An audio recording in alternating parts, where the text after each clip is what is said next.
Hi and welcome in Get Inspired in Your Career series.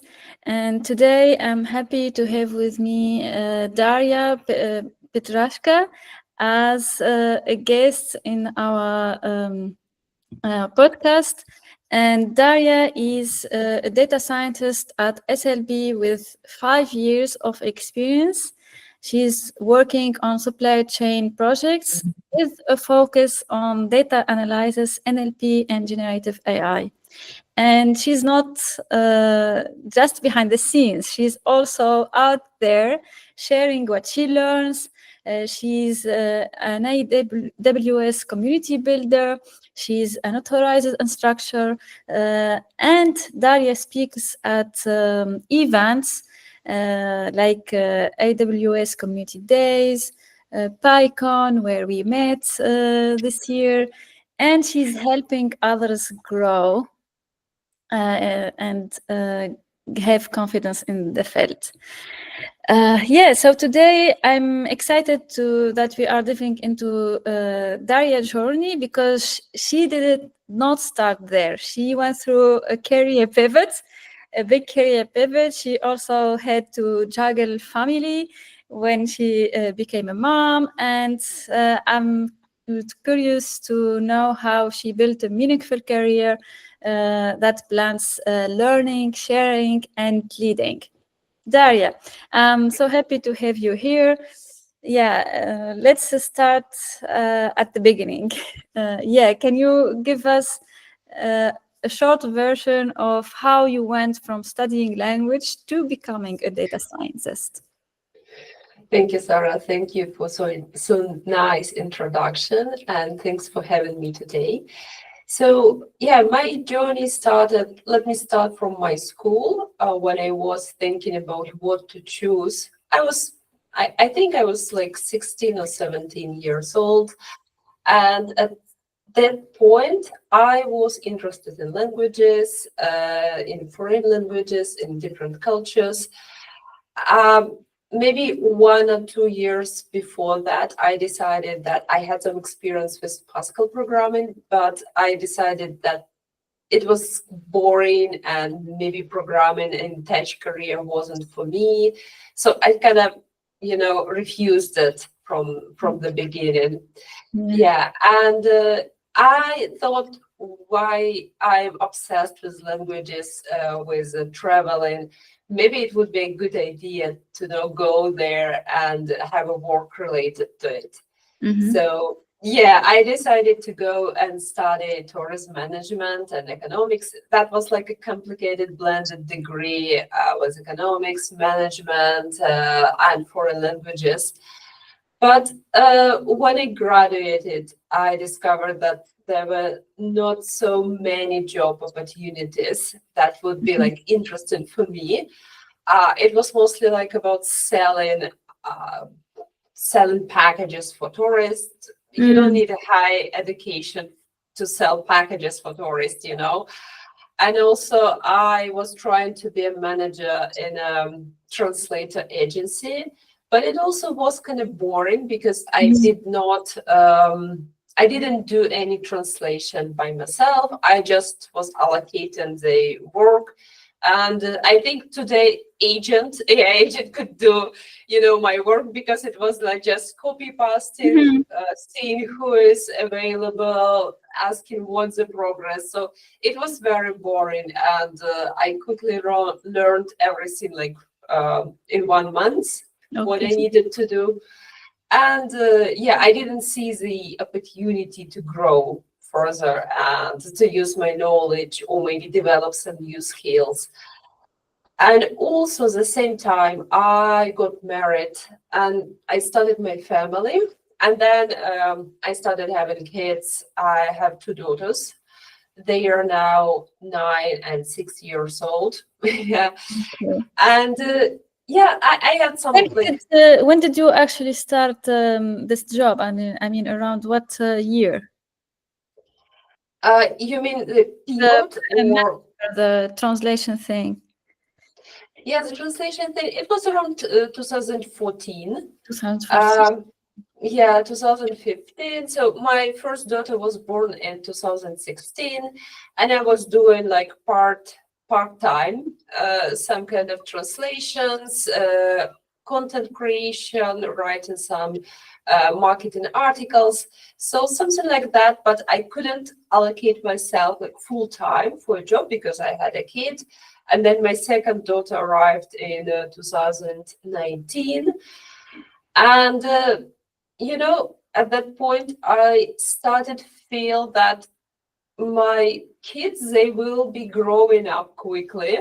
Yeah, because my first daughter was already like 3 years old, and I see just how fast it is passing. And I was happy with my family, but I had no occupation, like proper occupation for my brain and for my Mhm. skills. And I thought maybe it would be beneficial for me to start learning now, while my second daughter is small enough, so I can allocate maybe a couple of hours per day at maximum to learn something. And Mhm. then as far as she grows, I can allocate myself and get a full-time job.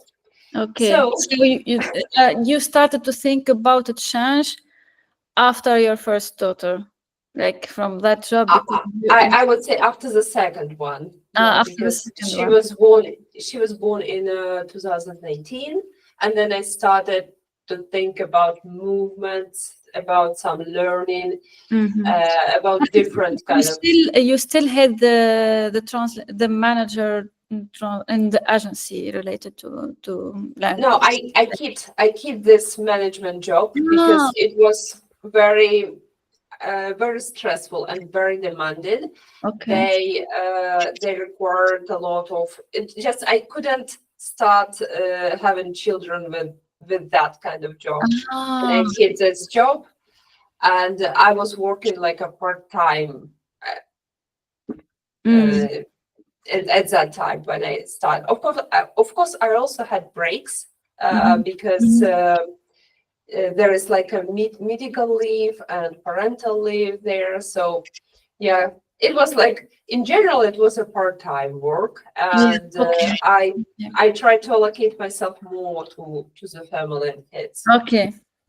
And then how did you decide to learn actually to go for data science? Because you also mentioned that you rejected the technical, the programming. I mean, in the beginning, you think you rejected it. Yeah, can you tell us more about that part first? Yeah, because that is intriguing for me. I mean, the fact that you probably were exposed to it a bit, but you thought you are not, you don't fit there. Yeah, and then how you decide to go for that path? Actually, a bit linked to it, of course. Yeah, sure, absolutely. Because I believe at that time when I rejected Touch, I did not have much knowledge about it. And I Mhm. thought that Touch is mostly like doing Pascal or some other language coding, Ah, which is, like boring, and you need to optimize some silly iteration over the loop or something like that. And I didn't see the connection to the real world mhm. uh, at that time when I was at school. Yeah. And from the other hand, I had travel, like languages, so it Mm, was yeah, fascinating. yeah, indeed. Yeah, I can see. Yeah. Yeah, but I guess you should never say never, because afterwards, I I came to teach from other hand, like from other end, Mm-hmm. because then when I started to think about pivot, I saw that I started to reason why languages are so fascinating for me. Mm-hmm. And I also noticed that I couldn't choose one particular language because I was interested in structures and the logic and the rules, grammar, something like that, some particular features that you can find in one or like only a couple of languages. So that kind of researcher mindset and also like data analysis mindset, I would say. So I thought maybe there is something that is related to languages, but also related to math or computers. And that's how I learned about computational, like linguistic computational analysis or something like that, which was like a previous name for natural language processing. Yeah. So I learned about natural language processing, a way that you can use computer to statistically or like algorithmically process natural language. And that's how I learned about data science, because natural language processing is a part of the data science. And that's kind of uncovered a whole big world for me, because now it clicked. I understood that my passion for finding these relationships, analyzing, it can be actual, like connected to real world. It can be fascinating, and I can learn how to do this. Wow, this is yeah. I mean, this is so interesting, and how you actually took this like lens. Okay, I love language, but what attracts me to language? And then you dig deeper, and you could understand what actually makes you interested in learning language and discovering them, and finding a way on how it actually can connect you in a different way to the words. Yeah.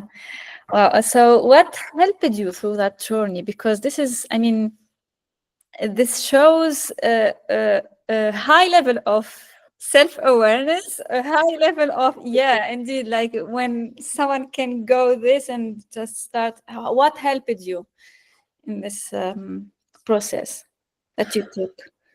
I would say that it was very complicated, because first I decided, so I had this decision to make a pivot. But the pivot itself, it's not like you decide today and you already there tomorrow. This is a long process.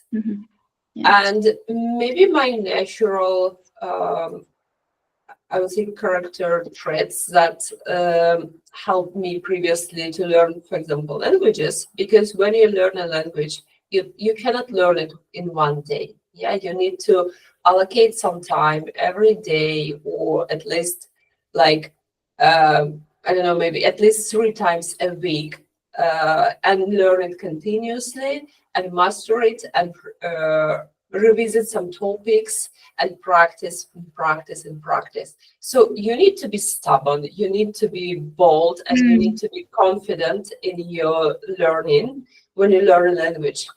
So I guess this is my experience, that you can learn something like that. You can learn like Mandarin Chinese if you don't speak a word today, but maybe in 1 year you will speak at least something. Okay, you were okay with engaging. Is that correct, me? That's what I understood. You were like, you have that character of being okay with.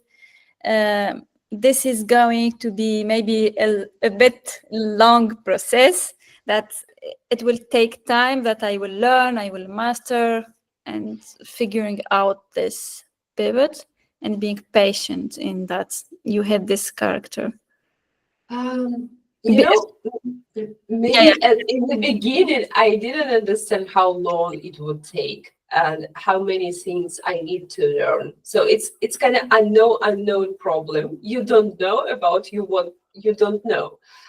But in the beginning, I thought maybe I would buy like one course on Udemy, and I master this course, and I will learn about data science. And there were such kind of courses where you can find everything, like jumped, statistics, probabilities, linear regression, then natural language processing, all in one course, like 25 hours of video. But it's like for high level understanding of data, and real world problems are much more deeper. I didn't know that at that time. Yeah, I thought it would be easier for me, but at least I could identify some building blocks For example, I knew that I would have to code in Python. I would have to learn some SQL. And this is where my good understanding of math and logic came into the game, because when you try to learn SQL, it just how do you logically put different commands or building blocks together so you can construct what you want to extract from the database. Yeah, the same for the Python. You need to find a way how to communicate, how to express what you want in Python. So I decided to start with Python, then I pivot to SQL, and then I was lucky enough to have online internship at a company called EPAM. So they were having cohorts of people who wanted to be data engineering. So I had data science in mind, but I also knew that if I want to be a data scientist, I need to learn how to handle data properly. So having this technical understanding, technical skills is essential. So I decided to get enrolled, and I decided to be very active and try my best to learn new things. So maybe I was hungry for all this time. My brain was unoccupied and, kind of idle. Started to be active again. Yeah. Okay. And yeah, is there anything else that helped you in this process other than the character, personal character? Yeah. I would say the very, very important part was support of my family, of my husband, because he understood the importance of what I was doing. Yeah, I couldn't show it from the beginning that this is okay, where I will have. Yeah. So it was like a promise for the future. But anyway, he supported me a lot. He took care of children, and so I can allocate some time, spend some time on my learning. He even in the beginning, he even helped me with different SQL tasks. There were a lot of SQL tasks, and you had to do them properly. So he was also fascinated by the logical game of these SQL tasks. So we kind of worked this together. Oh, nice. Okay. Yeah, that's good. So you say that I did not see this that it's going to take me long, and there is many pieces into the data science world and so on. What else you did not see coming in this transition into data? Yeah, it's a good question, Sarah. I think I did not see the importance of soft skills and importance of knowledge, how to go through the interviews. I mean, not the technical knowledge. Let's assume I already had some technical knowledge. I already could write some functions or classes in Python. I already could, do some more advanced SQL. But when I started to go to interviews, I understood that I didn't understand the area, the vibe, or how to say it, the atmosphere of the company. So I didn't understand what's the difference between startup and a big corporation. I didn't understand what's the difference. I know the difference between data analysis, data analyst and a data scientist. But when I was looking at the position where the company, listed 12 or 13 or 15 or 20 points or pieces of requirements, I didn't understand what kind of job, what kind of specialists they were looking for. I didn't understand what kind of responsibilities would be my responsibilities. So it's kind of different skill set to show that you are a team player, to show that you are capable of handling different situations, different tasks. So I remember that I was reading that time book that helped me a lot.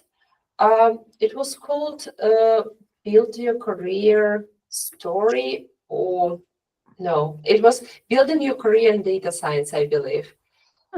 Okay. I think it's a book that you shared in that blog. Yeah. I shared this book. Yeah.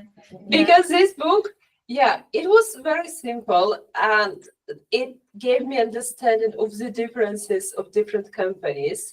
And it gave me more confidence to ask questions because I wanted to see beforehand, because at that time, and I believe nowadays it's the same thing, companies try to do their best to put something in the job position, but essentially it confuses people, job seekers, because they see and that in that and databases and cloud and Python and this kind of data visualization, data analysis. So they put everything, and then you don't everything. What I'm going to do, essentially. And they don't understand. Maybe and some roles they are more focused on technical part, so you will be coding. Some roles are more focused on presentation, so you will be presenting and talking with customers. So this is very hard to figure out when you just were coding and focusing on build your technical skill set, and now you're there and you have no idea. Yeah. Thank you for sharing this. It's indeed something that I myself didn't consider when I started to go for the data science, and then I learned also how important actually to learn how to investigate. And I didn't read this book, but is it like does it tell you like those are the difference between companies, and as a data science working in data science, if it's a startup then it would be mostly like this? Can you tell us a little bit about the book, so maybe our listeners can understand what how can it help? Yeah, so it is helpful in terms of understanding your work infrastructure, because there were mentioned 4 types of companies in the book. And essentially that if you are hired as a data analyst or data scientist to such companies, your workflow would depend, your work appearance would depend on the type of the company. Because if you go as a data scientist to a startup, you can imagine that you will be doing everything by yourself. You will be talking to people, you will be extracting data, preparing some data, you will be deploying, you will be training, you will be communicating results. So everything at once, everything everywhere at once. It can be messy. It can be messy. It's a great place to learn, but there are trade-offs, right? And you need to understand them before you go into that situation. And as opposite as being a data science in a great company where you're like one of department. So you can ask someone will mentor you, and you will be doing a piece of your job. Maybe you will have a data engineer who will prepare data for you. Maybe you will have how is it called, MLOps, who will deploy your model there, so you can focus on your research. But it also requires you to have more understanding of such research. So again, it is trade-off. Maybe for some people, startups are better. For some people, big companies are better. But there are also like companies in between.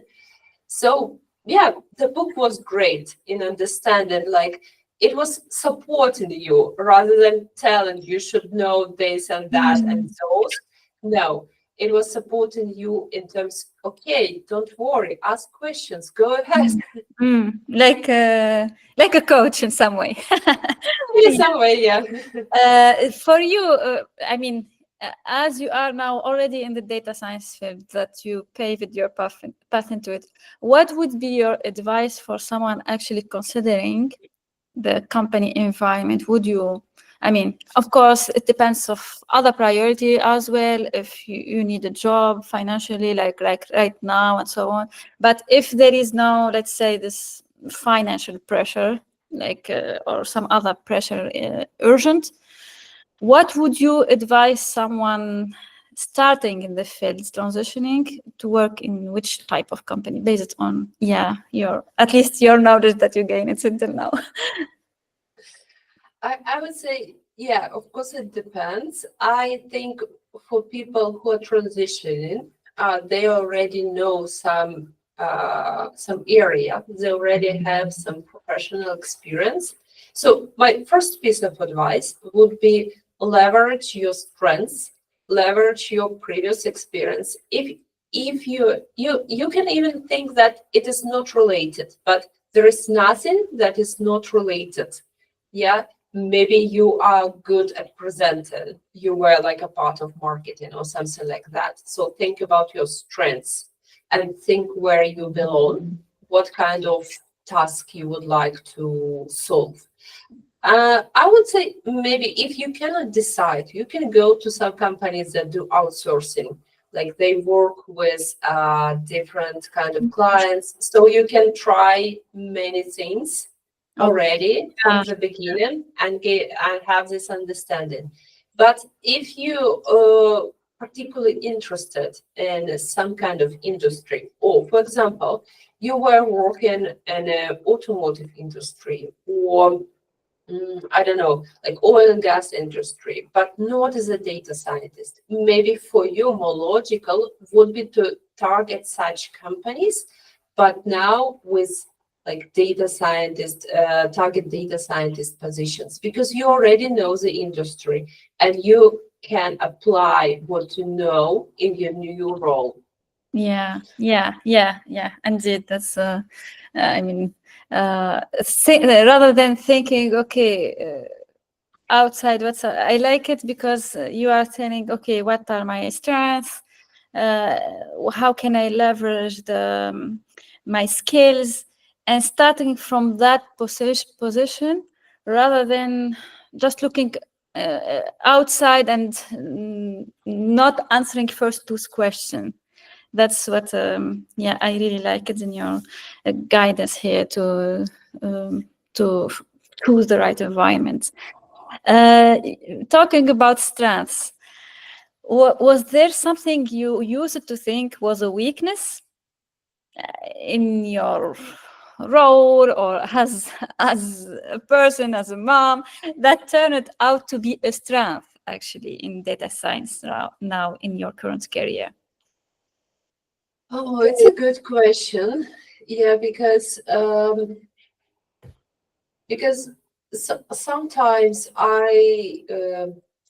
sometimes I wasn't aware if I should know something. Yeah, and I would rather consider this as a weakness because I didn't know that at the time. But now I see it's more like a strength, but not a strength, it's your growth area.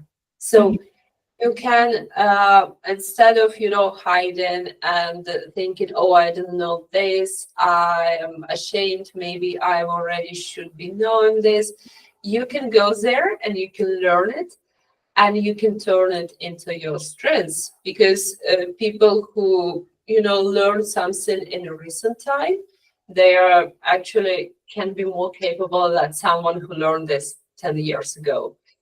Yeah, this is one point.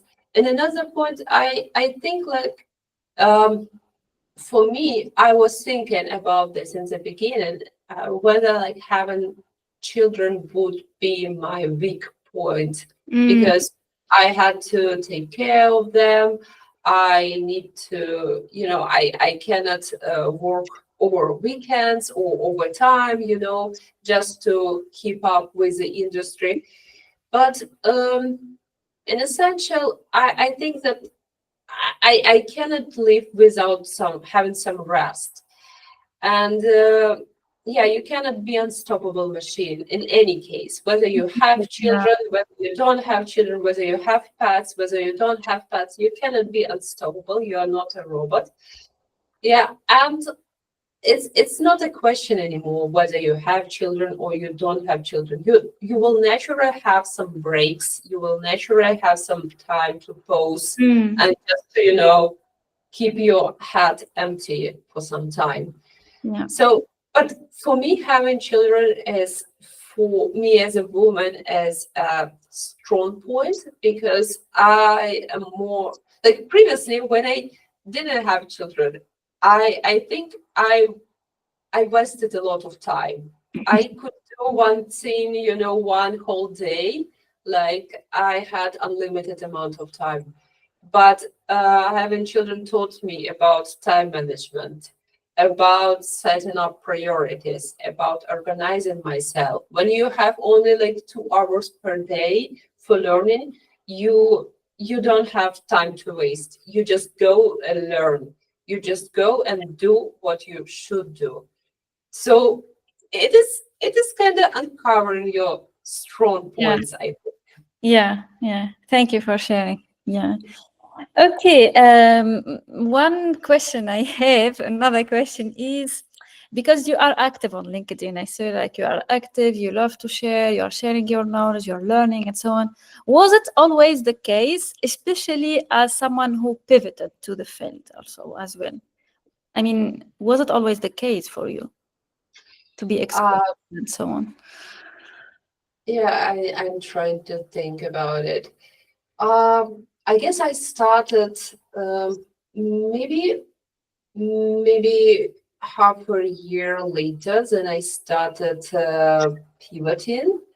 And yeah, for some reason I had this understanding that I should be visible because because now we live in a highly competitive market, and you need to be, some kind of particular person. You need to be visible. You need to be Mhm. unique. Yeah, and this is a great place to share your unique voice. Yeah, to Good. show your strengths, to show your skill set. But for me, I remember particularly when I was trying to document my learning. I was trying to share what I'm doing from early stage. And I also remember when I was preparing for the first AWS certification, I skipped the basic level and I target maybe the hardest certifications I have, machine learning specialty. And I was preparing for this, and I was trying to learn every day. And LinkedIn actually helped me to do this because I was posting every day Mhm. about what I learned, about what I tried, and that also helped me to be motivated.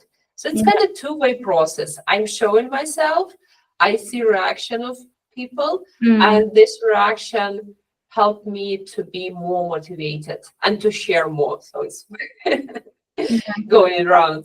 Yeah, thank you for sharing this perspective. I believe this will help many because I know sometimes it's a challenge. I mean, especially when you are going through a career transition, many of the women I know struggle in that point. That's why I was interested to actually hear your perspective. Thank you, Daria.